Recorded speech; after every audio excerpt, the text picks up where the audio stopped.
اہم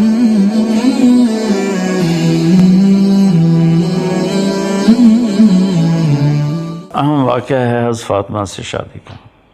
حضرت فاطمہ کی عمر 15 سال تھی، کہیں 18 سال تھی، اور آپ کی عمر 21 سال تھی، وہ تقریباً اتفاق ہے اس پر۔ تو ابوبکر رضی اللہ تعالیٰ عنہ حضرت فاطمہ کا رشتہ مانگنے آئے تو آپ نے معذرت کر دی۔ عمر رضی اللہ تعالیٰ عنہ مانگنے آئے، آپ نے معذرت کر دی۔ تو عبد الرحمن بن عوف رضی اللہ تعالیٰ عنہ نے حضرت علی سے فرمایا کہ تم جا کر بات کرو، تمہاری بات ہو جائے گی۔ کہنے لگے میرے پاس تو اپنا گھر بھی نہیں، اور میں تو بالکل فقیر ہوں، کہ اللہ کے نبی مجھے بیٹی دے دیں گے؟ عبد الرحمن بن عوف کہنے لگے بالکل دے دیں گے۔ تو حضرت علی تشریف لائے مسجد میں، اللہ کے نبی کے سامنے آ کے بیٹھ گئے۔ اب پہلے میں ایک حدیث سناتا ہوں۔ آپ نے فرمایا ما تزوجت وما زوجت الا بوحی من السماء نزل به جبریل، کہ دیکھو لوگو، میں نے جہاں شادی کی، جہاں میں نے اپنی بیٹیوں کی شادی کی، تو آسمان سے جبریل وحی لے کر آئے اور اللہ کا حکم سنایا کہ یہاں اپنی بیٹی کا نکاح کر دو۔ تو اب آسمان سے جبریل آ کے پیغام دے چکے ہیں کہ فاطمہ علی کے لیے ہے یا رسول اللہ، لیکن میرے نبی نے کیا کیا، یہ ایک سبق ہے جو میں آپ سب کو بتانے والا ہوں، اللہ کرے سب تک پہنچ جائے میری بات۔ تو آپ نے حضرت علی سے پوچھا کس لیے آئے ہو؟ تو وہ شرم کی وجہ سے بات نہ کر سکے، خاموش ہو گئے۔ تو آپ کو تو اندر کی بات کا علم تھا، تو آپ نے فرمایا کیا فاطمہ کا رشتہ مانگنے آئے ہو؟ کہ جی ہاں۔ کہنے لگے اچھا انشاءاللہ، یہ کہہ کر چلے گئے۔ ہاں نہیں کی، ہاں نہیں کی، انشاءاللہ۔ ہاں کیوں نہیں کی؟ اوپر تو ہاں ہو چکی تھی، جبریل پہلے آ کے خبر دے چکا ہے۔ ہاں کیوں نہیں کی میرے بھائی بہنوں؟ ہمیں سبق سکھانے کے لیے۔ فاطمہ جیسی بیٹی ہو، محمد مصطفیٰ جیسے والد ہوں، علی جیسا داماد بننے والا ہو، خامد فاطمہ کا بننے والا ہو، تو کوئی کہیں گنجائش ہے انکار کی؟ لیکن میرے نبی کی نظر آنے والے زمانوں پر تھی۔ آپ نے اپنی بیٹی فاطمہ کو بلایا کہ میری بیٹی، میں علی سے تیرا نکاح کرنا چاہتا ہوں، تمہیں منظور ہے؟ تو فاطمہ رضی اللہ تعالیٰ عنہ نے سکوت فرمایا اور خاموش ہو گئیں۔ تو ان کی خاموشی کو آپ نے سمجھا کہ شاید کوئی اندر میں تردد ہے، تو آپ نے کہا بیٹی میں تیری شادی اس سے کر رہا ہوں جو مجھے سب سے زیادہ محبوب ہے، جو علم میں سب سے زیادہ بھاری ہے، اور اللہ کے ہاں اس کا مرتبہ ہے۔ تو حضرت فاطمہ کی خاموشی ہاں تھی۔ پھر آپ باہر آئے اور آپ نے حضرت علی سے کہا لوگوں کو جمع کرو۔ پھر سارے لوگ جمع ہوئے اور آپ نے کہا جبریل نے مجھے اللہ کا پیغام سنایا ہے کہ میں اپنی بیٹی فاطمہ کا نکاح علی سے کر دوں۔ پھر آپ نے وہاں نکاح پڑھایا اور 400 درہم پر آپ نے شادی، مہر 400 درہم مہر پر آپ کا نکاح ہوا۔ اور حضرت علی سامنے بیٹھے تھے، تو آپ نے فرمایا علی میں نے فاطمہ بنت محمد کو تیرے نکاح میں دیا، تمہیں قبول ہے؟ تو انہوں نے زور سے کہا قبول ہے، اور ساتھ ہی سجدے میں گر گئے اور زور سے دعا مانگی، رب اوزعنی ان اشکر نعمتک التی انعمت علی وعلی والدی۔ تو آپ میرے نبی نے کہا آمین۔ اس کے بعد آپ نے سارے مہمانوں کو کھجور کھلائی اور شہد کا شربت پلایا۔ اس طرح تواضع کی، اس طرح مہمان نوازی کی۔ تو میں اس میں ایک بات عرض کرنا چاہتا ہوں میرے بھائی بہنوں، اولاد ہمارا سرمایہ ہے، ہم ان کی ہر خواہش پوری کرتے ہیں، لیکن جب شادی کا وقت آتا ہے تو ہم نہ بیٹے سے پوچھتے ہیں نہ بیٹی سے پوچھتے ہیں، اپنی مرضی سے طے کر دیتے ہیں۔ تو اس میں کئی قباحتیں پیدا ہوتی ہیں۔ باپ محمد مصطفیٰ ہیں، بیٹی فاطمہ ہیں، شوہر بننے والے علی ہیں، اور جبریل آ کر ہاں کرو پہلے کر چکے ہیں، اور آپ اپنی بچی سے پوچھتے ہیں میری بیٹی میں تیرا نکاح علی سے کر لوں۔ تو یہ ایک سبق تھا کہ بچے اور بچی سے پوچھو، بیٹی سے ماں باپ پوچھیں ہم یہاں تیرا رشتہ کرنا چاہتے ہیں، تجھے منظور ہے؟ اگر وہ کہے نہیں ابا نہیں اماں، تو اللہ کی قسم یہ اس کا حق ہے، اس پر سختی نہ کرو، زیادتی نہ کرو۔ اگر لڑکے کے ماں باپ پوچھیں کہ تیری یہاں شادی کر دیں، اور وہ کہے نہیں مجھے پسند نہیں ہے، تو یہ بچہ آپ کا نافرمان نہیں ہے، اس نے اپنا شرعی حق استعمال کیا ہے، اور اس کو یہ حق استعمال کرنے کی اجازت، چونکہ ایجاب قبول لڑکا لڑکی کرتے ہیں، لڑکی کے والدین یا لڑکے کے والدین نہیں کرتے، ایجاب و قبول تو لڑکی اور لڑکا کرتے ہیں۔ لیکن ہماری اپنی معاشرت ایسی بن گئی ہے کہ بیٹیوں سے پوچھتے ہی نہیں ہیں، بچوں سے پوچھتے ہی نہیں ہیں۔ اب کچھ تعلیم یافتہ طبقہ آ گیا ہے تو وہ اور ذرا حدود سے آگے چلا گیا ہے کہ وہ کورٹ میرج کرنے پر چلے جاتے ہیں۔ میرے بچوں یہ بھی غلط ہے۔ ابھی چند دن پہلے 2 بچہ بچی میرے پاس آئے، ڈاکٹر تھے، کہ لڑکی بچی سے میں نے پوچھا کہ آپ کے والدین راضی ہیں؟ لڑکے کے والدین تو راضی تھے، تو اس بچی نے کہا جی نہیں میرے ماں باپ راضی نہیں ہیں۔ میں نے کہا بیٹا میں تمہیں اللہ کا واسطہ دیتا ہوں، جس ماں نے تجھے 9 مہینے پیٹ میں اٹھایا اور 2 سال اپنی چھاتی کا دودھ پلایا، اور تیرا باپ صبح سے شام تک دھکے کھا کھا کے تمہارے لیے روٹی لایا، ان کو ناراض نہ کرنا۔ وہ راضی ہو جائیں بے شک شادی کرو، اگر وہ ناراض ہیں تو کبھی بھی یہ قدم نہ اٹھانا، کیونکہ میرے سامنے تو بہت واقعات ہیں کہ کورٹ میرج ہوتی ہے، عشق اور ہوتا ہے، شادی اور ہوتی ہے، شادی کے بعد جب مزاج ٹکراتے ہیں تو پھر طلاقیں ہو جاتی ہیں۔ تو میں ایک سائیڈ میں والدین کی عرض کر رہا ہوں کہ بچے کی رائے لیں، بچی کی رائے لیں، اگر وہ نہ کر دے تو پھر اس پر دباؤ نہ ڈالیں۔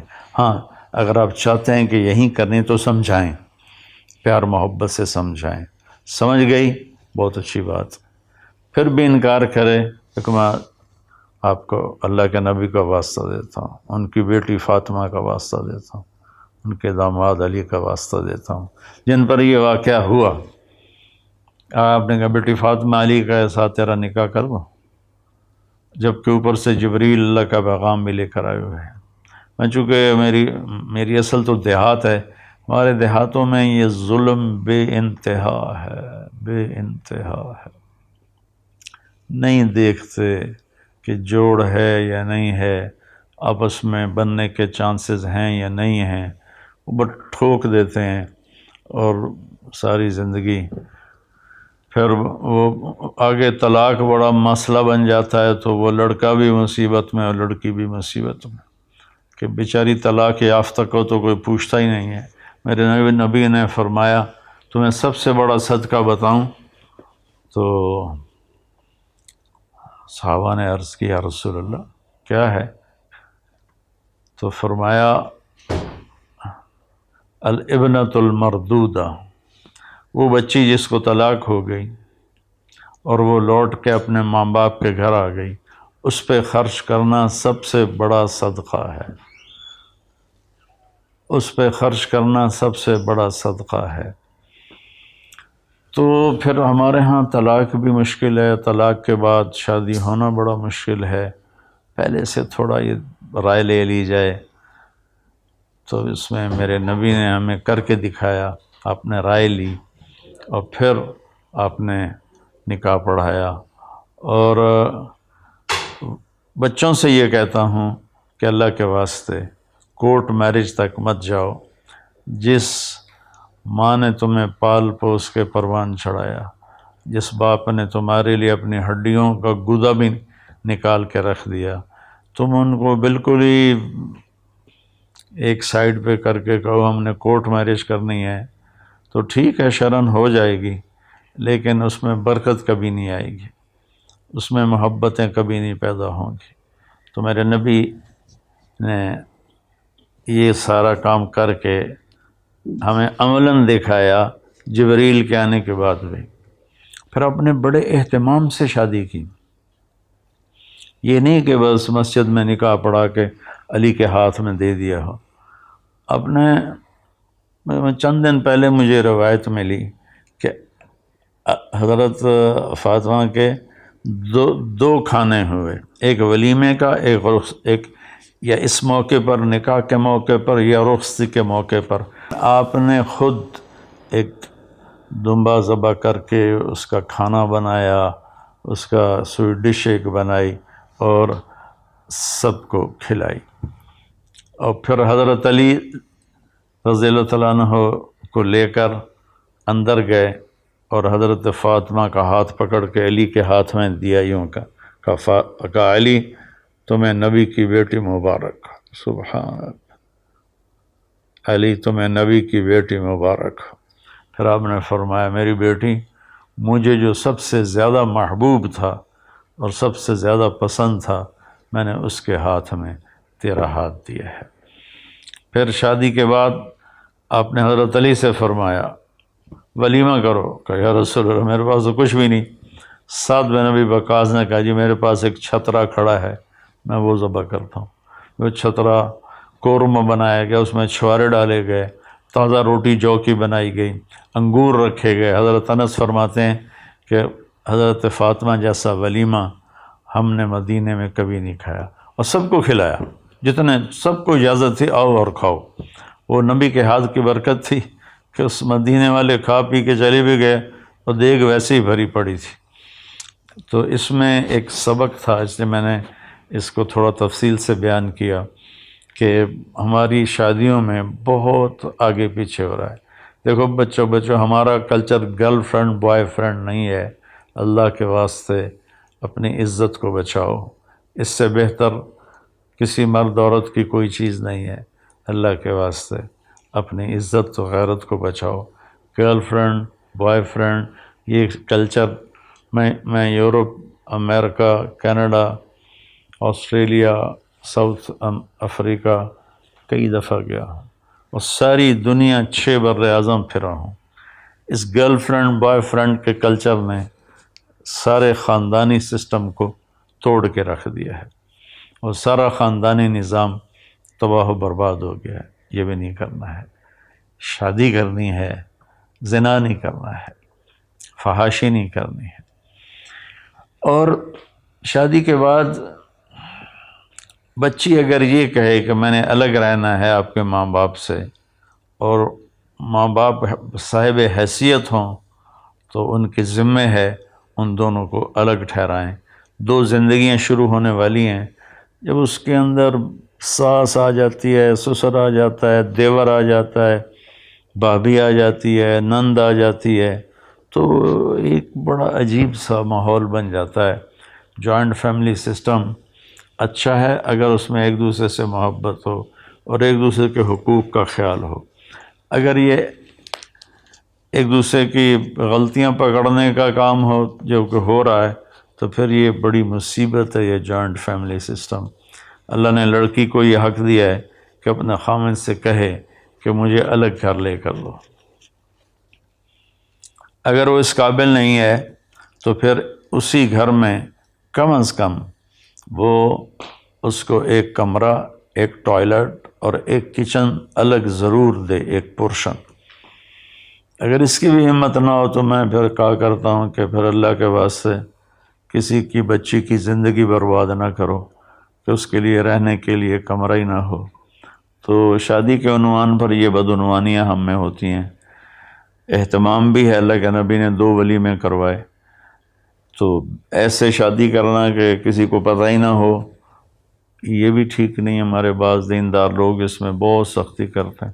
بعض اپنی بیٹیوں کو بٹھا کے گاڑی میں اور جا کے سسرال کے گھر چھوڑ کے آتے ہیں۔ یہ ساری باتیں غیر فطری ہیں۔ اپنی بیٹی کو عزت سے روانہ کرو، یہ اصل اس بچی کا حق ہے۔ اور اگر کسی کے پاس یہ گنجائش نہیں ہے تو جب تک وہ اس کا انتظام نہ کر لے وہ شادی نہ کرے، ورنہ گھر میں کھچڑی پک جاتی ہے۔ بہرحال محبت سے گھر چلتے ہیں۔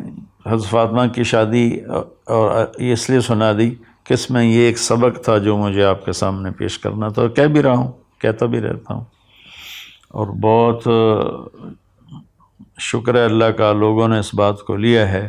بعضوں نے اس کا الٹ بھی کیا، مجھے گالیوں بھرا خط بھیجا ہے کہ تو بڑا ذمہ دار ہے، مالدار ہے، تیرے تو نوکر چاکر ہیں، ہمارے گھر میں تو ہمیں روٹی دینے والا کوئی نہیں، تو پھر بہو نہیں کرے گی تو اور کون کرے گا؟ اب یہ علم کی غلطی ہے، اس میں میرا قصور تو کوئی نہیں ہے۔ میرے نبی نے بھی جب حضرت علی کا الگ گھر بنا پھر فاطمہ کو روانہ کیا۔ تو اب ہمارا یہ عجمی ہماری معاشرت ہے کہ ہم ایک ہی جگہ سب رہنے کو کہتے ہیں اتفاق ہوگا۔ ایک جگہ رہنے سے اتفاق نہیں ہوتا، دلوں کے جڑ جانے سے اتفاق ہوتا ہے، اور زیادہ قریب ہونے سے اتفاق کے ٹوٹنے کا خطرہ ہوتا ہے۔ تو خیر، اس میں چونکہ سبق تھے، اس میں اہتمام کرنا، اس میں لوگوں میں اعلان کرنا، کھانا کھلانا سب جائز ہے، لیکن جیسے ہمارے مالدار کرتے ہیں 50 لاکھ کی صرف ایک شادی ہوئی ہے، اس میں 50 لاکھ صرف آتش بازی پہ خرچ کر دیا گیا۔ تو ایسے ظالمانہ طریقے پر اللہ کا دیا ہوا مال کو آگ لگانا، یہ بھی بڑی نادانی کی بات ہے۔